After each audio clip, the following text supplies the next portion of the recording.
Let's get excited, everybody, because the action is only heating up from Moscow as we head into the second half of the candidates tournament. To start things off, Peter Svidler drew a game today against Fabiano Caruana that, to me, was one of the most exciting games of the tournament so far. I spent a lot of time reviewing it, and I can't wait to break it down for you and show you just how deep the Russians' prep was, right? We're going to take the red pill today and see how far down the rabbit hole we can go with Peter Svidler leading the way. We got Anish Giri and Vishy Anand, unfortunately, taking a very quick draw. I definitely give Anish some heat for that in my analysis, but in all fairness, he did kind of acknowledge that he wishes he had more to fight for and wishes it wasn't the case for the fans, so at least it's nice of him to say that. Finally, we have Karjakin and Aronian, the two tournament leaders. They also drew, but once again, we had a back-and-forth position where probably the second player, playing black, could have won the game with a little more accurate play, and wouldn't that have been huge as they head into the second half if Aronian had won with the black pieces. Finally, Hikaru Nakamura gets his first win of the tournament, taking down co-tournament bottom feeder, I guess, Veselin Topalov, but played a very nice and complete game, and it's amazing that with 8 rounds left, you still don't have more than a point and a half or so separating the top from the bottom with Nakamura's win, so you never know what can happen. Let's jump right into Peter Svidler's game versus Fabiano. First place is where we start here, or the English is where we start here in the first place, and we have, after a symmetrical set of moves, we get a little bit of a difference right now with d5. This is a very topical and interesting way to play for both sides, really. I didn't know a lot about the theory of this position until today's game, and I didn't know that in this position, the moves that have been played so many times were not on Svidler's mind. Queen a4 is a move here. It's been played umpteen thousand times. Queen to b3 is a move for the record. Castles was played by Hikaru Nakamura the last time he played Fabiano, and he won that game in Norway. d3 was played, also merged some analysis there. But the move played by Svidler is the move knight to g5. An interesting, not novelty, it's been tried, but with the ideas that he executed later, certainly worthy of some recognition that he was already looking to mix things up. After the knight has to be defended, of course, that's the whole point. Here, the move that is once again played normally or had been played more is the move knight g to e4. But d3 is played, and after bishop g7, now knight g to e4, things are probably just transposing. But after castles, this is when the moment really starts to become clear, at least to Caruana. He must have started to smell a rat at this point. h4 being played here over natural moves like bishop to d2 that defend the knight, moves like getting castled, which would also maybe renew the threat of knight takes c5. White plays h4, and this is an aggressive idea that through research I kind of found that it's been played several times before, not in this exact position. This exact position I think is brand new, it's fresh. But it's been played by strong players in other similar kinds of variations. So it has some principles that back it up as far as a worthy idea for white to keep going for, not like Harry the H-pawn that Topalov played last round against Giri's King's Indian. Now, what do I mean by there's some principled points behind it? Well, in the position as it is, the black knight has been removed from the king side, and whenever there's no knight on f6, being what is normally the black king's most critical defender, you always want to consider the idea that you might be able to launch an attack, as we saw Anand take in his game take Svidler, the white player, to Ouchtown the last time they played. So whenever there's no knight on f6, you always have the right to consider a kingside attack if you wish to. The position says that you can. But also, the fact that there's a fianchetto set up to go with it means that prying open the h-file and going for an immediate bishop h6 should also be something that's always there for you to think about.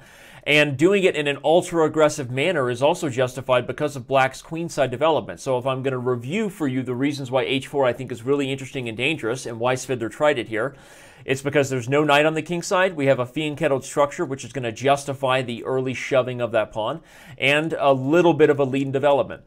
Those things are going to make it, they're going to provide opportunity to be a little aggressive, and Svidler was much more than a little aggressive. After b6, I did some analysis to suggest that I wonder if h6 is not a critical move here to try to stop exactly what Svidler did, but we'll leave that to the experts later. After b6, h5, bishop to b7, here's where the force play starts. We take on g6 and then play bishop h6. This is a regular old Sicilian Yugoslav attack idea, right? Nothing super special. But it's already very committal because Black has an aggressive idea himself here that Svidler must have prepared or he wouldn't have gone for it. That, of course, is after knight takes c3, b takes, f5. Well, if you're doing the math, this knight is being attacked, and that knight is serving a key purpose right now. So what to do, right? Move the knight to a square that you're not going to be happy about and let the pawn fall, or come up with something. Well, Svidler played the move queen to c1. He had come up with something, and my guess was he came up with something much earlier than this game, that this was a very, very well-prepared piece sacrifice. It's very exciting to see when players of this level do things that we all wish we did more often, right? Sack pieces and go for checkmate attacks. Isn't that the romantic aspect of chess that we all want to do all the time? Well, Svidler goes for it here, and when was the last time you saw two players of nearly 2800 level play a position like this on the board, right? And not one that's leading to a forced draw. We saw an exciting attack maybe get started between Nakamura and Giri early in the tournament, right? But this one is the real deal. And with analysis, Komodo at my side, I can tell you that White was winning with this attack. And even though I think Caruana played nothing but the most accurate defense, the truth is Svidler was the one who let this game slip away in the endgame. We're going to get to that, but it's important because I think it means that theoretically a point was made here today via the preparation that Black has to either come up with a whole new idea or change their approach and evaluation somewhere. I don't know, and that's why I make the point that the White was winning here. So rook h8 is played. It's pretty much the only move. Analysis of queen to e7 I went into because it also looks like a solid defensive move and guards the bishop. It'll fail to the same idea that happens in the game with e5, and after king f7, bishop e4 hitting the g-pawn, knight takes e5, White can go pick up the knight, or queen f6 is played, and then the key moment is that after the queens are traded, we take with the rook on b7, and Black is just under way too much heat here. There's threats of f4, we're picking up the a-pawn, and it's a pretty easily winning position, actually, for White. So Caruana didn't play queen to e7. He actually played what move is considered to be the best by the computers, and I'm pretty sure by Svidler's prep.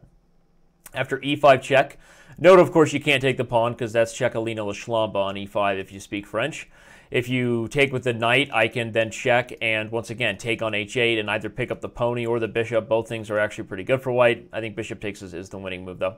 So king f7 was played as the only move, and after queen f4 check, king to g7, we take. Queen takes is the only possible capture. Taking with the king is going to let me in with a whole lot of checks and a whole bunch of monkeys and buckets of fun. So queen takes is the only move, and now castle's long. And the reason why, again, I said that I was confident not only the piece sack was prepped, but maybe even all the way to this position, as I talked about it with Maxime on Skype after the game, both sides have played pretty much the only moves here. There really isn't anything else either side can do, and Svidler was still playing decently with a decent pace. So after the move king to g8, rook to d7, rook to f8, there's some analysis of knight takes e5, but it ends up reaching a similar endgame. This whole position is just completely forced. Rook e8 is guarding the e6 pawn, or you're mated. And after rook takes b7, knight e5, the queens come off, and we have our first critical moment where we evaluate what the heck just happened, right? We just saw a huge storm. Peter Svidler plays an interesting move, 7 knight g5 in the English, creating weird dynamics, then shoves Harry the h-pawn down the board, sacrifices a piece to go with it, and what does he have to show for it? Let's take stock. He has a bishop versus knight, which should be a little bit better in this endgame where there's pawns on both sides of the board. Important pro tip, right? He also is just up a pawn. After he takes a7, the truth is that there's the material advantage needs to be recognized. And even though Caruana's defensive moves were all the best they could be, which was the theoretical point I made, that I expect to see improvements for Black earlier. How much earlier? My h6 move I suggest on move 10, maybe even before that, I don't know. But if I was Black, I wouldn't want to play this again. But after all that, this endgame is still going to require good technique, as the result of the game, which you can see right here above me, suggests, right? It was a draw, so why didn't Svidler win the game? Well, it starts with Fabiano being a stellar defender here and having tenacity in his approach. He doesn't go for any moves that the computer thinks are just his drawing. He plays the most aggressive and the only human practical move you can play to draw here. That's e5. You have to open up the rook and try to create counterplay where the rook and the knight work together, not only picking off the pawns, but maybe even checking this king until something bad happens. It's really important to understand that this position might have already been the most critical one of the game. If everything Peter did up to this point was just prep to get a winning position, then right here might have been where he already starts to let it slip. I analyzed a move that I think is much better than what he did, and we have good reasoning for it. Like I said, I'm not a super grandmaster like Peter Svidler, but I did stay at a Holiday Inn Express last night, and I do have a very large lizard helping me with my decisions. So I think I have a good point to make here, and that is that the move, instead of bishop g2, which gives up on the hope that the bishop might already be on its best diagonal and loses time to go with it, the key move was probably rook a4 immediately.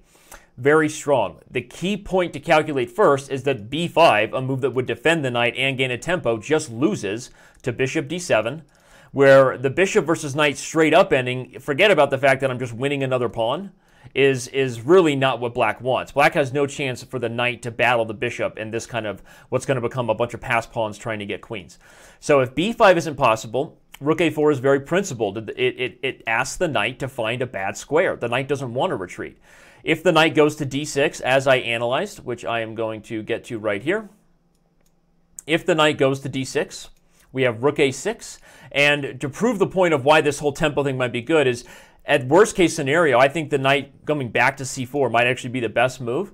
Well, now if you go for the same ideas in the game, both bishop g2 or just bishop d7 immediately and bishop b5, you get similar positions where the bishop is relocated to a key diagonal where it guards e2, what Peter Svidler wanted, but rather than the rook being on a7, where it's not attacking the pawn, the rook is on a6.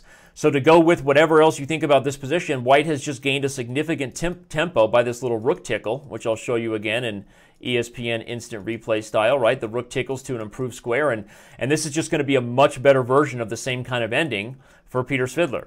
It's actually just winning.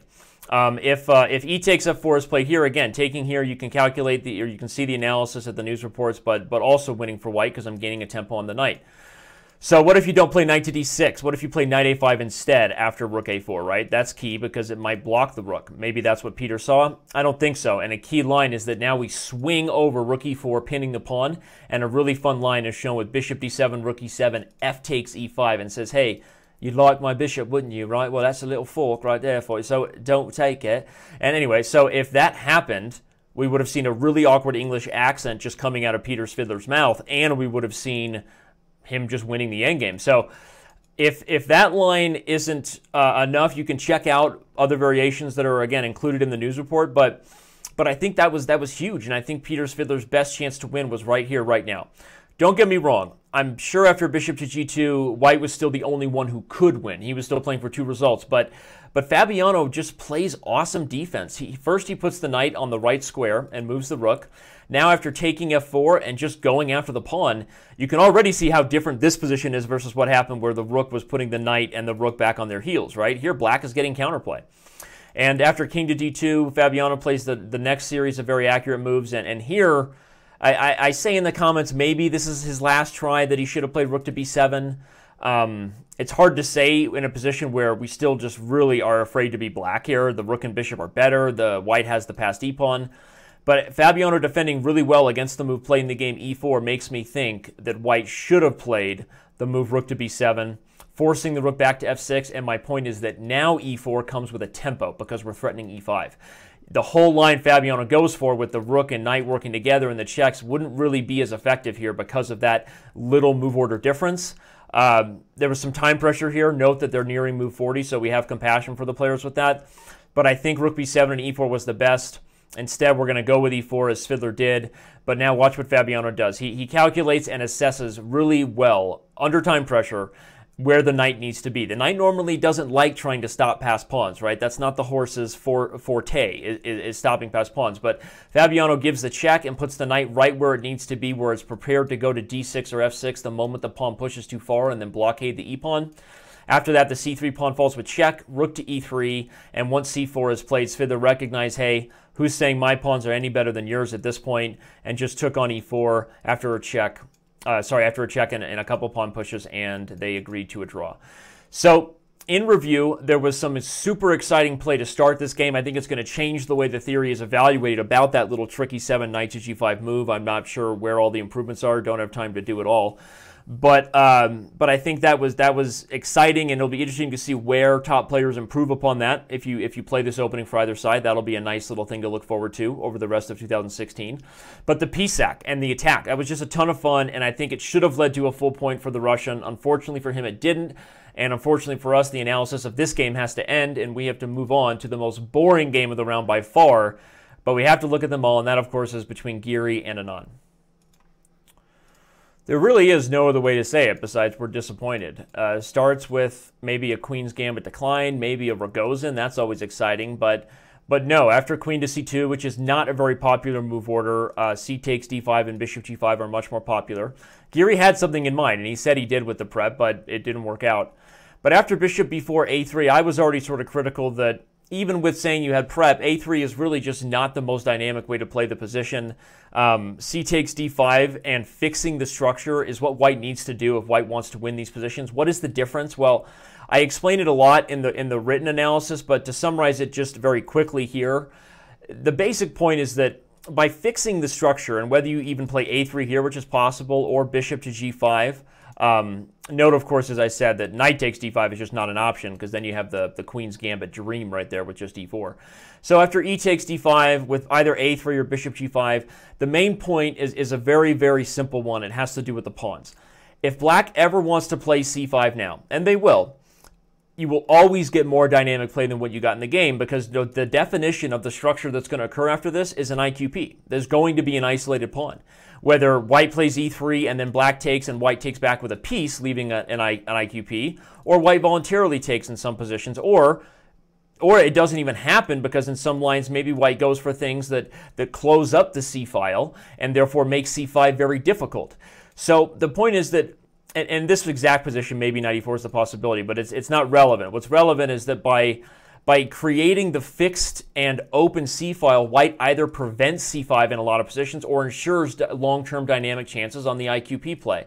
And so that's really, I think, where all the play is in this position. And even if Giri had something extra special prepared, right, it was a nice tasty sauce that never got to be laid on that pasta. He can say that, but the truth is the position from what we're looking at just doesn't have enough. Again, now taking is less attractive because you don't really want to lose the tempo, but maybe still what Giri should have done. After here, oh, by the way, I also showed that G3 was a move that if you're claiming there's really not enough tension and you just don't want the QGD type of stuff, G3 is a move that would transpose to a game between Kramnik and Carlsen from 2014 in Norway again. So there were chances here. That's why I was critical of A3.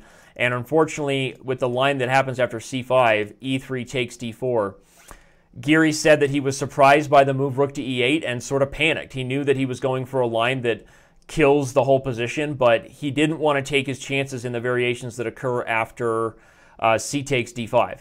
Not because if he takes D5 here, you play Bishop D3, you got the bishop here and an isolated pawn, and Giri would eat this up all day, right? White's just clearly better. But the trick is E5. And once this queen moves, I believe, and this is my own analysis guessing, that G5 unpinning the knight, followed by both Knight E4 and Knight to C5, with forks, with squares, with bishops coming out. So I can give Giri the credit to say, okay, he's a little nervous. Anand surprises him with Rook to E8. He starts calculating lines like that, and he just said, as he admitted in the press conference, he was sorry to play a move that he did in the game to just kill it for the fans.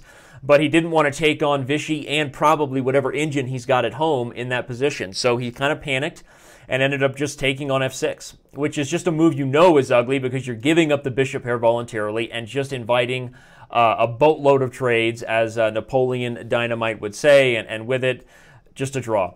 So we're not going to spend any more time on this, really. After Bishop E2, the knight voluntarily goes back, and I joked that after Queen takes D8, if you listen closely, the pieces are already agreeing to what bar to go get a drink at. Better be a bar that serves something besides just alcohol, as we know Vishy doesn't drink. Orange juice or milk for him, please. And whatever restaurant or bar they choose to get their post-game spirits on, the truth is this position was just a dead draw. It's so boring, in fact, that Giri made a comment after the game, if G takes H4 had been met by A5, would this position actually be a forced draw in checkers, or would it be a win? And he decided that it would be a win in checkers, and therefore sometimes checkers can be more exciting than chess. Way to reach on that one, Anish. At least it leaves us feeling like we took away something, right, to bring home to mom and dad. We do appreciate the honesty. Giri is actually really great and very humble and always interesting because he's very honest after the games. But We don't know what his prep was that he didn't get if Anand hadn't played. Again, if we go back to the position, if Anand hadn't played Rook E8. But my critiques would be that you got to fix the structure earlier. It's been shown that's why most of the games are in the other lines, and Giri didn't do that, so we had a quick draw, and so we move on to our next game between the two co-leaders. Now, this game was fun, and not something you see traditionally at the highest level is just the straight-up King's Indian attack. You'll see this move order, but now you're going to see the aggressive C4, right? Or you're going to see the offbeat ready with B3. You don't normally see just the straight-up play D3 and then knight B to D2 at the highest levels of chess. It's just a King's Indian attack, which was popular for a long time. But what is that opening? Well, if I'm to highlight what White's moves are, if you just let him play a whole bunch of moves, it's things like they're going to play for E4. Either they're going to try to play E5 and close the structure so that they can have this sort of spear of an attack toward the king side. Or even if they don't, they'll play E4. Eventually, they're going to drive the H-pawn. And whether it's by rook lift on the elevator or by the minor pieces maneuvering themselves around, White would like a position where every single one of these pieces and their cousins and best friends, uncles, lawyers, roommate ends up on the king side. That's what White would want if they had it their way. But in this position, and even several times previously, most people had played the move knight to c6, including Aronian against Karjakin. So what was exciting about this game is that Aronian played a completely new idea as far as the exact move order, but I made a prediction after looking at it. I was like, how has this not been played before? A5 is completely on the queen side and has very aggressive intentions to just shove this pawn up the board and to ensure that either squares open up or White has to waste time slowing it down. Even if you waste time slowing it down, most of the time in this race that is the King's Indian attack, you're going to look at Black trying to use a space advantage versus White's kingside plan that I just highlighted. So there's no way the gaining of space with the A-pawn being pushed is ever really going to backfire for Black in terms of his overall positional goal for the formation, right? So A5 is a really interesting move. It's a new idea technically as far as the exact move orders go, but to me, kind of a very principled thing for Black to do here, and we're going to see that later on. I think the queenside play and the space I've already alluded to should have led to a clear advantage for Aronian if he hadn't been so set on the kingside plan that he admitted to after the game.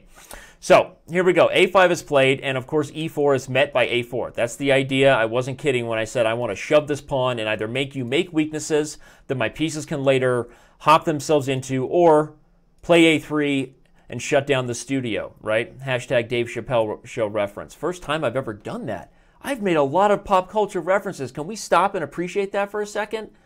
P. Diddy shutting down the studio. The best 5 rappers of all time. Dylon, Dylon, Dylon, Dylon, and Dylon.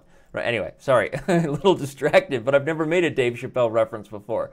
Okay, so A3 is played. It shuts down the studio of the A-pawn, but Black is still going to be happy. C5 is now played, a very natural move that you want to put your knights behind pawns whenever you have the option to do so, especially when you're going to be attacking on that side of the board for space. So no real criticism. And after rook to E1, knight to C6 is where we get the first move similar to our Svidler game earlier, H4, and very common KIA type move, King's Indian attack. But also I started struggling when I finish all my analysis of the game. Often I'll back up and be like, okay, well, if my opinion was that Black had chances to be better, that you should do this in your own games. The question is then, where did White first go wrong? If you're not taking the time in your own games to at least establish 2 things. One, what was the last mistake made? Like, what was the last mistake that decided the game? And was that time pressure caused, just blunders? Was I playing too fast? That's something you have to do for your own takeaway. So this is, I'm now giving you advice as if you're my student. You have to establish at least the last mistake, and really kind of the first mistake. Where did the game first leave theory? Look in the databases, just use even free resources you have available and figure out, where did I start choosing a plan that was different than what all the top players have done in this position previously? Because then at the very least with every game, you're building your muscles little by little from the position you're going to get again, and you're establishing what you're doing wrong in the most critical moments. I'm constantly under time pressure, or I play too fast, or I'm miscalculating in the endgame, or whatever, right? So those are 2 things you have to do in every game, or you're not a real chess player, and you heard it here, all right? But I went back in this position, and I couldn't really figure out, that much better of a play. I feel like his idea of A5 and A4 was really that strong, and that the King's Indian attack is kind of that you know, it's kind of impotent now, right? They have a pill for that. It's just, it doesn't lack the same power that it used to when it was 25 and full of testosterone. And that's the thing about the King's Indian attack, is that if you don't get those dream positions where you're just going to sack town over here, I mean, you're not going to get everything you want. So I felt like Aronian was probably already very comfortable, would be happy to play it again.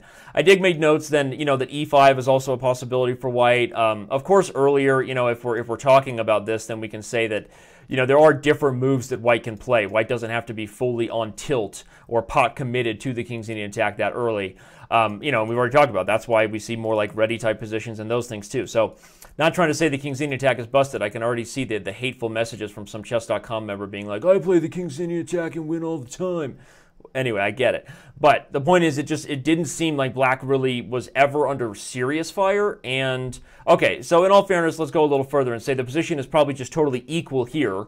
It's equal because black is getting what he wants, and white, you know, white's still a little bit better because of the space. And I said that if white played both h5, which is a common King's Indian attack thrust, or the move that Karjakin agreed, or not that move, the move that Karjakin agreed after the game was probably the best to maintain the balance, which is just rook to e1.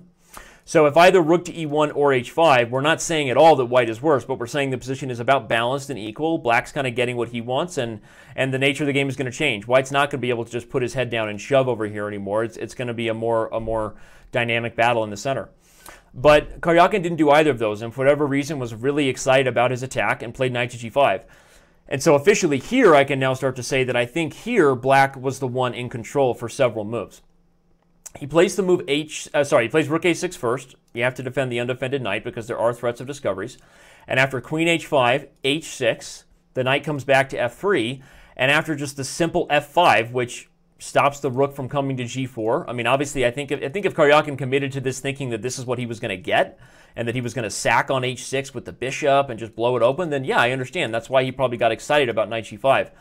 But f5 is an exclamavich move, the best move in the position, and instantly puts white on his heels, right? So in review, King's Indian attack, right, not packing the same punch maybe, but with h5 or rook e1, white could have maintained the balance. But here, Aronian, he's just better. So he plays bishop to d7, and he said after the game, of course, he thinks bishop f6 was a move that was good and would have stopped Karjakin's plan to simplify. I think Karjakin realized immediately after bishop d7 here he was already in danger of being worse, and that's exactly why he committed to the road of simplification, and let's see if I can get a draw now, which is what you should do when your preparations run out.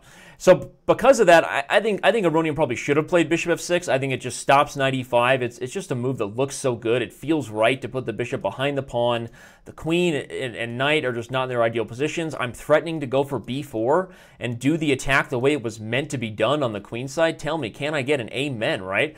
I mean, bishop f6 just feels good. And I had already suspected this, and I swear before I saw any of the post-game quotes, that probably the whole line was committed here and allowed Karjakin to simplify because Aronian was already sort of in love with this idea that he didn't want the bishop here. He wanted the bishop here so he could punch f4 through. And I can say that later that was actually kind of confirmed by Aronian that he really thought he was just going to be better with this f4 move. And it makes sense because you're trying to expose the extended h-pawn and the dark squares are potentially weak.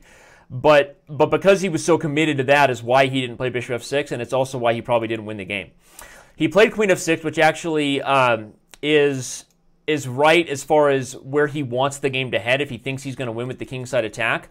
But I actually analyzed that if f4 is going to work, maybe even now was the time, because after g takes f4, you're not taking and doing a trade very similar to the game, but nay. You play rook f5 intermezzo, kicking the queen and guarding your c-pawn. You're going to see in the game, we end up with a big trade on f4, and eventually this queen picks up that pawn, headed toward equality. So my line was f4 takes, and then rook f5 with tempo. If the queen moves, for example, all we have to do now is trade. We're getting similar positions to the game, with the big difference being that h4 is still weak for white, but c5 is not under fire for black. So that was one idea I think maybe could have been played if you were so married to f4. But queen f6 actually is the best move. Okay, according to me and the lizard. But funnily enough, not because of f4 anymore. Queen f6 is the best move only if Aronian finds the correct plan here. And given how much I've talked about this position and sort of given you advice on what black should be doing, see if you can find it. Pause the video and see if you can figure out what black should have played here. Okay, assuming you did that, it's sorry, no, it's not F4. That's what was played in the game. It's B4, exclam. How is that for anticlimactic, right? B4 is played. To just highlight why it's so dangerous, if you take it, for example, and try to make any move like bring the queen back, A3 and black is probably just winning on the spot. That's the danger of a space advantage when the pawn structure becomes a pretender. Pretender is a pawn with no pawns in front of it that may eventually become a dangerous pass pawn, right? I could have been a contender, a pretender, I could have been a pretender. So, queen to f6 was played, but again, if f4 was going to work, a la Aronian's idea that he really wanted, he should have done it earlier. Now, he should have played b4. b4 was really strong. And even if a move like, bishop to d2 is played, which was the main thing I considered for white, simple moves like rook to b8, black is just bringing the heat on the queen side. White still doesn't want to take it because of the pretender on a4. And I love black's position. So I think this is what he should have done. Instead, he followed through with what he was planning to do the whole time, which was f4 after queen f6. But after the big trade and simplification, as Aronian admitted himself, he paused in this moment and started thinking, okay, now I should be better, so how do I convert? And realized that he couldn't find a clear line to convert, which means by definition he was probably overestimating his advantage several moves ago, right? That's kind of what happens, I think, in everyone's chess games, and you shouldn't lie to yourself about it and say once you get here, say, oh, well, my opponent just got lucky that there was a defense. How many times have you said that? You're guilty, right? Or, it didn't work out amazingly, but I'll find it later. And you're just lying to yourself emotionally to make yourself feel better. When the truth is, what you should analyze is that probably, if you're seeing the position clearly that you did when you first started a path like 5 moves ago, and you get there and realize that your advantage just isn't as big as it was, or that you thought it was going to be, then probably you did make a mistake earlier, not only in your evaluation of the advantage, but in your approach. And you should back up and try to look for ways to improve in future games if you want to get better. So here's what happened. Queen to g3 is played. They're going to play tickle with the queens because Karjakin is not interested in, say a rook shift over or rook to g5. So they go here with the queens, and now that queen's sliding in. White is finding the counterplay that he needs, and with it, Karjakin simply simplifies, and they agree to a draw right here after bishop to c6. Probably, I made a joke, they're making the last bluff at the e-pawn. They agree to a draw here. Probably rook to g5 after rook b to e1 is good, but also just taking on g2 for black, and then king f7 is probably good enough to hold equality. So with that, the tournament leaders did ultimately end an equal result. Kind of disappointing. Not even necessarily, I don't even know why I'm disappointed. Not that I'm not rooting for Aronian or not, but I think we all want fireworks, that's all. And I think that when you see a game potentially get to that point, you kind of want someone to execute, right? We all want to see excellence on the chessboard. But it didn't happen, which means those two guys maintain their tie for the lead as we head into the second half. But before we get to the standings, let's move on to the game of the day, of course, between Hikaru Nakamura getting his first win over Veselin Topalov in the candidates. First win in the candidates, not first win ever against Veselin. And of course, again, we start by thanking the professor, Mr. MVL, that's Maxime Vacher-Lagrave, if you speak French, for doing our game of the day exclusive to Chess.com. You're definitely going to want to check it out. All right, here we go. So this was an instructive one, game of the day that really, because both sides had chances, and not only Nakamura getting his first win is big for him, but it was exciting, and he was the one who was on the defense for most of the game. Though evaluations with the computer show that he was probably just fine, it was definitely one where Topalov brought the heat. So let's see how that occurred. After e6, knight h4, this is all typical semi-Slav stuff. For those of you who love the bishop pair and wonder why this is okay, the point is that the structure is going to remain closed, and that the time white lost to get that bishop pair is going to give him compensation. But it is the bishop pair. That's the imbalance of the position. Rook to b1, knight to d7, and then c5. This is all pretty much theory. The point is white has very clear intentions. I'm going to use this pawn, this mighty spear, to jump my attack in this direction, and that's how the space was used to win the game. But it should be noted for those who just love that idea, it seems great. Well, obviously, if you're that committed, and normally, if the game is balanced at all before that, if you get that big of a space advantage on one side of the board, your opponent probably has the potential, if they don't already have the same space advantage on the other side of the board. So remember that unless you were just totally winning, likely that kind of commitment where you're committing, you're relieving the pressure on the center, which means he doesn't have to worry about the d5 pawn anymore. He can aggressively push. That's a very common imbalance. So there's no surprise that we got one of those really fun attacking positions where both sides are going crazy on a different side of the board. A5 is played. This is typical just to kind of slow down the attack. You know you can't win on a side of the board where your opponent has a dominant space advantage, or at least you should know that you can't win over there, but you can try to slow them down. So that's what A5 is doing. Hikaru is not to be deterred. A3, bishop e7, now G3, also very typical, still theory pretty much. G3 is a way that I'm going to get fianchettoed and get castled and then go back to my nice attack here. Plus, note that if black really did nothing, it was slow, eventually the undermining of these pawns on this diagonal combined with the bishop there could be very useful for white. So all these moves make sense, just trying to provide some context so that everybody feels like they're learning something. And after e5, bishop g2, e4, now we're getting to our fireworks, where black has committed. Black didn't do what I said the risk is. He didn't play too slow, where white's attack was just going to roll him. Instead, we have big pawn chain versus big pawn chain, right? Go big or go home. It is March Madness. So after b4 takes and takes, we get the nice and interesting move knight f8. Now, I don't know if Hikaru is already referring to this move when he made this comment, but in this position, he definitely admitted that he underestimated this entire knight g5 idea and the sacrifice that came with it.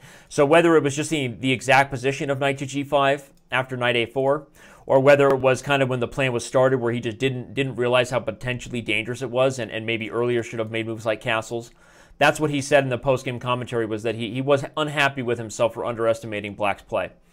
After knight to g5, h4, Topalov suggested castles, saying that he didn't think access to the light scores were that big of a deal. After queen to d7, knight to b6, winning the exchange, the point is that queen f5, going for a checkmate attack, can be met by the interesting strike f4. I did not spend a ton of time reviewing the details of this analysis myself. That's for MVL to do on this one. So, of course, you can just go check out his opinions on that in the official news report. So we're going to go with what happened, which was knight to g5 and then h4, aggressive play by the American. Knight f3 check, chopalicious, boomtown, we take c6, and now the knight comes back. If you're thinking at first that's tucking your tail between your legs, not really, because black's play has been so overly committal that I'm just going to go win that pawn. And if I'm up a pawn, I'm happy, right? This c6 pawn is still weak, so I don't need my knight to get stuck over here. That's the whole point. But what is not the whole point for white is whether or not he was totally prepared for the move that came next. Now, and it's exactly what you would think black would need to do it to justify this sort of sacrifice of a pawn. You better get something for it, and he plays bishop takes c5, sacrificing a piece and blowing open the center before white's king has gotten himself out. Love this, right? Exciting chess today. After takes, queen takes, castles, once again, Hikaru saying that he was just kind of disappointed with the overall way he had played, that he just didn't realize how dangerous and how much under pressure he was going to be for the rest of the game. Those were comments made by him. So it should be noted that if instead of castles, if white goes for the pawn on f3, the big issue is that at some point here black gets queen to c4, which is going to cut you off and prevent you from castling, and you can't play moves like queen e2 because Pintown, right? Population U, bro.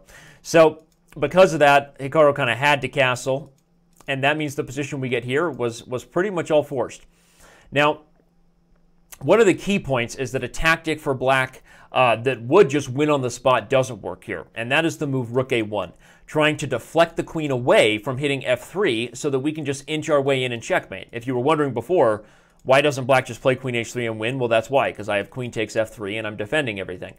So I'm going to ask all of you to tell me why rook a1 doesn't work, because I love challenging my adopted students, right? The adopted students who, you aren't my real students. You're just my adopted students. What is that?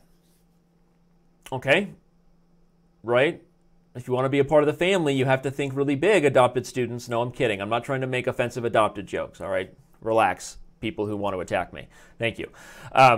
No, rook a1 doesn't work because you have to take it, but the key is then you have your own intermezzo after queen h3, rook e8 check, sacrificing your rook back, and it's like a reverse tactics trainer where you find the move that saves the day, and now white is kind of just up a piece. So that's why Topalov didn't go for that, which is why rook d4 was necessary. If this idea doesn't work, then I need to just deflect the queen by the d file. Problem is, after rook to e7, let's analyze real quick. If rook e3, which is the move that would just be, why not just go after the f-pawn if possible? That doesn't work after rook to d8, knight to b1, and then knight e4, unless all white wants is more than a draw. So if that's all white wanted, then or not more than a draw, probably just a draw. If that's all white wanted, then that is enough, but I think Hikaru thought he had more and he was going to try to defend and keep the piece. So that's why he didn't play rook e3, but rather rook e7. We get a little tickle here, back and forth. Hikaru goes for the win once again with knight to d1. And here's the move that was played that was losing according to both the players afterwards, and that is knight to d5. Comments made about queen f5 were that this was the key move to keep the attack going. It threatens things like rook takes h4, opening things up. It also maybe threatens things like rook to d3 to guard the pawn. But in order to go, but I'm not going to go into the full thing here. I'm going to let you go to chess.com/news and check out MVL's opinion of queen f5 and whether or not Hikaru Nakamura was still winning this position. That's for you to find out. See, I just left you a little cliffhanger? Man, I'm good at that. Anyway, he didn't play queen f5 and leave us with the cliffhanger, but seriously, go see what MVL said. He played knight to d5, and the key is that that move allows a critical improvement of a piece that hasn't been doing very much. You attack the piece, and now you make it improve itself by rook to e5, which threatens to come in here, and then if you go here, I'll just gobble the pawn. Everything is still defended. So knight d5 just kind of invited white to have a really good threat. After king h7, white takes the time to play king h2 and stop tactics.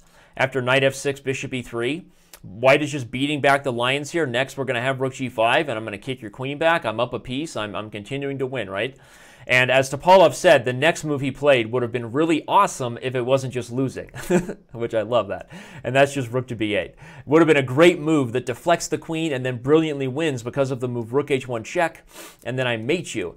And Hikaru admitted that he had completely panicked in this position until he found the key idea to defend. First, you have to play rook to b1, which stops the mating threat. By the way, the other threat was queen h3 and then mate. So lots of fun mates that Topalov had. But rook to b1 stops both those because now we're guarding with the rook via x-ray. But after queen to d7, the key move that stops all these threats, because all this has been forced, is the move rook to g5. Once white establishes that I can just give up the rook for the knight and be up a piece, the attack was pretty much over. And after a few more moves, black just resigned, queen f4 did it, and with it, the American won his first game. So a fun game, hopefully instructive as I talked about the pawn structures and what both sides want. And of course, just interesting to see a player come under a lot of fire. Hikaru having a bad tournament, but he defended well. Topalov, unfortunately, it continues to be a little bit of a rough one. But now we have the second half. Round 8 starts, and with that, let's jump over to the standings and take a quick peek. Round 8 is going to be on March 20th, and we have pairings between the two Russians going at it again, the two Americans, right? We got countrymen going at it. Aronian is taking on Giri, and Topalov is taking on Anand. So it's a repeat of what we saw in the first round as far as the pairings go, except with colors reversed. That's what happens in the second half of the event. Of course, the standings still show Sergey Karjakin and Aronian leading the way by a half a point. You got the former world champion right there. Caruana and Anish Giri right at 3.5. Giri, of course, still having drawn every game he played so far. And then Nakamura right there behind him with Svidler at 3 points. So interesting stuff. I'm excited to see how the second half plays out. I hope you are too. Go ahead and give us a like on the video. Give us a share on the video and give me a subscribe on the video. If you don't do all three of those things, you should know that I'm deeply, deeply heartbroken. Thank you, everybody, and I'll see you on Chess.com.